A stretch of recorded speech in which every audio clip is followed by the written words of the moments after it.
Hi everyone, welcome back to the second part of this exciting discussion in which both Rahul Mathur and I will share our thoughts on the relevance of customer experience in the post-COVID era. Who is responsible for the success of these CX initiatives? Who owns CX or customer experience? Or rather, who should own it, right? In the past, we clearly saw that for some organizations, around 8 to 10% worldwide, it was the marketing function that formally, and I'm stressing the point, formally owned CX. But for the majority, it was informally led by the marketing department or the CMO. However, what we've seen is an evolution, which is good news or positive news, in which companies have finally realized that driving customer success or CX, or more importantly, delivering that empathy at a scale that I was talking about, is something that involves the entire organization or should involve the entire organization, not just marketing and sales, which requires management and participation across traditional silos and functions. So in our view, customer experience needs to be a team sport involving leaders across the entire C-suite. More importantly, needs a sponsorship right from the top, and I'm referring to the CEO of the organization. And this is where mindset and culture of the organization that I mentioned earlier plays a fundamental role to drive a change in orientation, establish customer centricity as the organization in the culture of the company. What your organization really needs to do is to establish those metrics that you're talking about, Rahul, those KPIs that reflect that. For example, every employee in the organization should be measured on customer success, like NPS, like exactly you were talking about, as we all play a fundamental role in driving those customer initiatives, from sales to marketing to finance to any employee that regularly interacts or could potentially interact with customers in the future. Because at the end of the day, we are all on social media, right? We are all potentially advocates of our brand, of our organization, right? From sales to marketing to finance, anyone really could interact with customers in the future. So every employee contributes or should contribute to the delivery of that customer excellence. More importantly, it's not only about your organization, and I know that you mentioned this, Rahul, and I couldn't agree more with you, but it also is about the ecosystem, right? Not only about what your organization does, but also what you can do with your partners. A solid strategy needs to include employees, but also your partners. Now, speaking of partners, Rahul, don't you agree that effectively driving customer experience should involve the broader ecosystem? And this means alignment in metrics also with your partners or potentially with your partners. So how is Tata Communications tracking customer sentiment? Sure. So, okay, so I'll maybe answer it in multiple parts, but you are absolutely right that mindset and behavior is the number one shift that we need to make in the organization if we have to really become customer centric and move away from our internal KPIs to more customer KPIs. And in fact, that was the first intervention we did, and I did when we launched our customer success management role 2 years ago, to have a mindset and behavior intervention to understand what mindsets and behaviors the customer success manager has to show to be able to deliver the customer success and to understand the customer context and keep that context alive in every engagement, and not just make it kind of an internal facing kind of an engagement. So absolutely agree with you, and we are extending the same mindset and behavior shifts to the broader organization. As I was telling you, the customer success team, which are not all members of the customer success team, are part of the sales organization. It cuts across sales, solutions, CSM, customer success manager, and service delivery, and other leadership. So we are continuously improving on that aspect. In terms of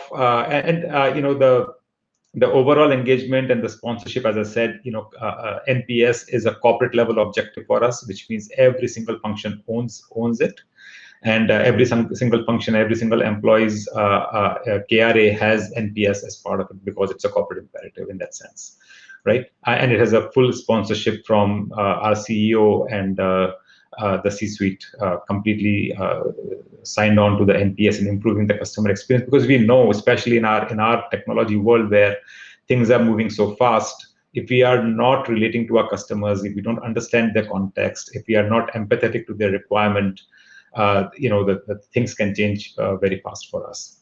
So there's a full sponsorship. We have a very strong mechanism of listening to the customer through our voice of customer VOC platforms. So we have multiple channels of listening into the customers through, as I said, through a customer effort program where transaction feedback is taken, a balance scorecard program where after every major interaction we get to for our top customers to fill a balance scorecard for us. And all this input is going into our common data set where the CSMs, the sales, the solutions teams are able to see what is going on. Even for NPS, we have internally a program called the Detractor Management Program. So all the customers who have given us low score or given us some feedback, we pick it up as an action plan and we close it with the customers. So we take the feedback in stride and try to resolve the problems with the customer on an ongoing basis. So that's how we are managing this whole process internally, and it is very encouraging to see our NPS scores going up year on year as a reflection of how we are listening to our customers and addressing their concerns.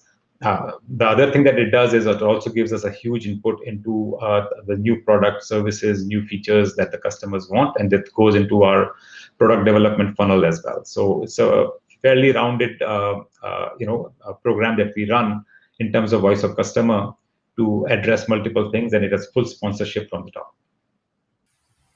All right. Yeah, that sounds good. And clearly, look at tracking and measuring customer sentiment is a fundamental activity. We both agree that this is something that organizations really, an activity that they should really undertake, right? Because at the end of the day, the basis of delivering great customer experiences is understanding your customer needs in context, right? And doing so requires the use of data and measuring sentiment through open feedback loops, which is something that you mentioned earlier. Not surprisingly, our surveys actually show that organizations are increasing their investments in customer data platforms, as data is today is the primary way in which we gather insights from customers, particularly due to the shift to digital first, right? However, not now really that all digital activities have increased significantly for every organization. The use of customer data must also be weighted against raising customer privacy concerns and regulatory type of scrutiny, right? I'm sure that you will agree. So to succeed, organizations must build capabilities around digital trust, like business and technical expertise in privacy protection, data security, and conformance to regulatory and industry standards, so that the data initiatives are built upon trusted data. So to achieve these, ensure, the organization really should ensure reputation management as part of those digital trust programs. And this needs to be done in the context of the organization's digital activities as they relate to both the organization, but also the ecosystem, which is what you and I were talking about earlier. In fact, according to our research, there are 4 critical levels that you should consider. First, consider internal IT risk. This should address the internal traditional cybersecurity posture and risk management activities of your organization. Then the second level, this is about the shared IT resource risk, which should address the managed risk of the shared technical resources for the digital activity, right? But then there is this third level, and this is where things get really interesting, which is around the digital activity reputation, which addresses the quality of an organization's reputation in providing or performing some specific digital activity that you are undertaking. And lastly, the level 4, which is where your organization's reputation should address the quality of your organization's overall reputation for all the digital activities and all its public actions, which might influence, your customer NPS, your share price, whatever it is, right? So that reputation management is fundamental. So to conclude this, when thinking about your customer experience programs, and data-related programs, you should evaluate your organization's digital activities in the context of what I just described to determine the need for digital trust. So, Rahul, how proactive is your organization, Tata Communications, in seeking customer feedback and addressing that digital trust component that I just talked about? Sure, sure, Daniel. And it's interesting that you're right. So while we spoke about digital first, the other thing that has happened during this pandemic period is it's also internet first, right? Because now we are all interacting with each other over internet-based networks. It is not, private networks like MPLS and all those things are not there. So it is internet first, digital first. And that kind of opens up questions around security and trust, right? As you rightly said. So employees are working from home, our customers are working from home, their employees are working from home. The supply chain, everything is now getting, all the processes are getting, addressed through connectivity over internet. So whether you are, checking into the applications, corporate applications on the cloud, or you're checking at corporate applications on your data center, or you are, getting access to the data. It's all happening over internet. So the trust and security becomes absolutely critical. Just to add to the point that you were making earlier, that internet is adding more towards the trust and the security piece. And that's where our secure digital connected experience platform is providing that solution to the customer. And this whole notion of zero trust, that in the old world, you could have created a periphery around all secure devices, but with people working from home, working on any device, this whole concept of zero trust has gained momentum in a big way. That okay, you do not assume any device is secure, and then address that whole architecture, network architecture, in that manner, where our net foundry solutions and other solutions come into play. So having said that, in terms of how we are dealing with our customers in terms of feedback, I have already touched upon it earlier in my last discussion, that we do nurture our top customers proactively. We have a weekly, monthly, quarterly business reviews with them, operational reviews with them. Again, we are in a B2B tech environment, so we are dealing with our a few set of large customers with very large transformative solutions with them. So there's a very regular engagement that we are having, and we are very happy that during the pandemic, the weekly, monthly, quarterly reviews were happening, and the quality of reviews that we saw, the engagement we saw, was very good, right? Second, as I spoke about the voice of customer. So as we are getting all the feedback on NPS or the balance scorecard or the customer effort score, the feedback that we get, we pick it up, and depending on who needs to take action on it, mostly with this customer success manager, we do work on solving that specific issue or the problem that the customer has raised, and we close loop it with the customer on a very regular basis, depending on the complexity of the requirement. The third is around the peer review. We do, have a open portal for Gartner peer review, where we encourage our customers to go put feedback in almost like in public, and those feedbacks are also then taken into account, and whatever needs to be done and resolved, the teams do it. And what I would say is that our customer feedback has been very forthcoming, very valuable, and we do work with our customers to solve the problems. So I've seen a huge shift in the last 3 years, the way we have been engaging with our customers, solving their problems in a proactive manner. Like for example, 80% of the tickets that we book on our customers' solutions are proactive, done by us. Customers don't even know. So that's where we are in terms of managing the reputation, and managing the customer engagement, and providing the solution in a very secure manner, based on our services that we have on security, network, and cloud. Yeah. And that proactivity is fundamental, Rahul. I think that you touch a very important point there. It's not only about servicing your customer needs when they appear, but rather to be proactive, to try to investigate what really might lead into that potential ticket or whatever issue in the future, right? Before it happens, actually. So that's really becoming an empathetic enterprise, when you try to anticipate those needs before they even happen.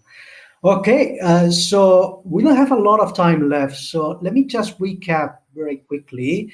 And more importantly, I'm going to give some recommendations for those that are watching us. So, look, at today we touch on fundamental things. We talked about first how COVID-19 has forced us all to really rethink customer engagements and customer experience.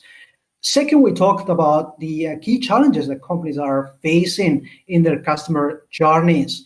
Also, we talked about who really owns today customer experience, or who should rather own customer experience.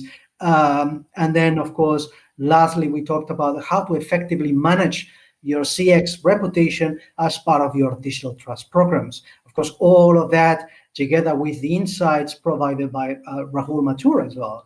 Now, to conclude, before I pass these to Rahul for final thoughts or recommendations, let me give you, or let me provide you some thoughts of myself, actually, some recommendations for those of you watching. So first, start by building a single enterprise-wide CX strategy as part of your DX programs, of course. This will help you in getting everyone in the organization to rally together towards a common goal. That's fundamental. Second, ensure that the right metrics are used to track customer success or customer experience, but also reward your employees accordingly, okay? And lastly, focus on having the right technologies. The technologies that you consider investing on should ideally map the stage of maturity that your company is on. This digitalization or digital transformation is clearly a team sport and requires collaboration. And having a single strategy or a single technology roadmap will allow you to drive better synergies across all different business units and, of course, avoid silos of innovation. Therefore, consider not only to have those tactical investments that are essential to build resiliency today or to drive your business forward today, but also think about future technology resiliency and the creation of a new technology architecture that spans across business, digital, and IT domains, allowing your organization to drive scale across all those customer-related initiatives. Now, Rahul, over to you for some final thoughts, departing thoughts, or perhaps some recommendations. Thanks, Daniel, and I think you have summarized it quite well. I think in this new space, new world of remote working, digital first, internet first, how do organizations drive productivity? How do the organizations drive trust with their customers? And also to drive the experience that the customers need in a what we now start calling it a phygital world, where some things will be digital, some things will be physical. We don't know how the world will evolve. Is going to be critical. The customer experience has to be an organization-wide initiative, as you rightly said, and it will be driven by technology, like what we have started offering, the secure digital exchanges for customer experience, employee experience. It's all driven by technology, and it's becoming a lot easier. So if you work with the right partner, it's not that complex to deliver anymore. And the third part is, how do you ensure using technology and digital? How do you make sure that it's for your customers, it's easier to do business with you, which means it requires a very different and empathetic mindset across the organization, not just with the sales and marketing organization.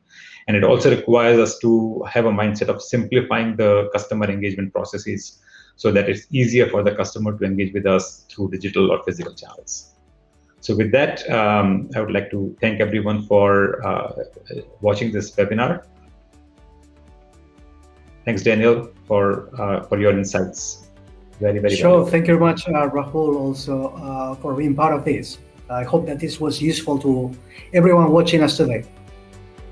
Thank you. Thank you.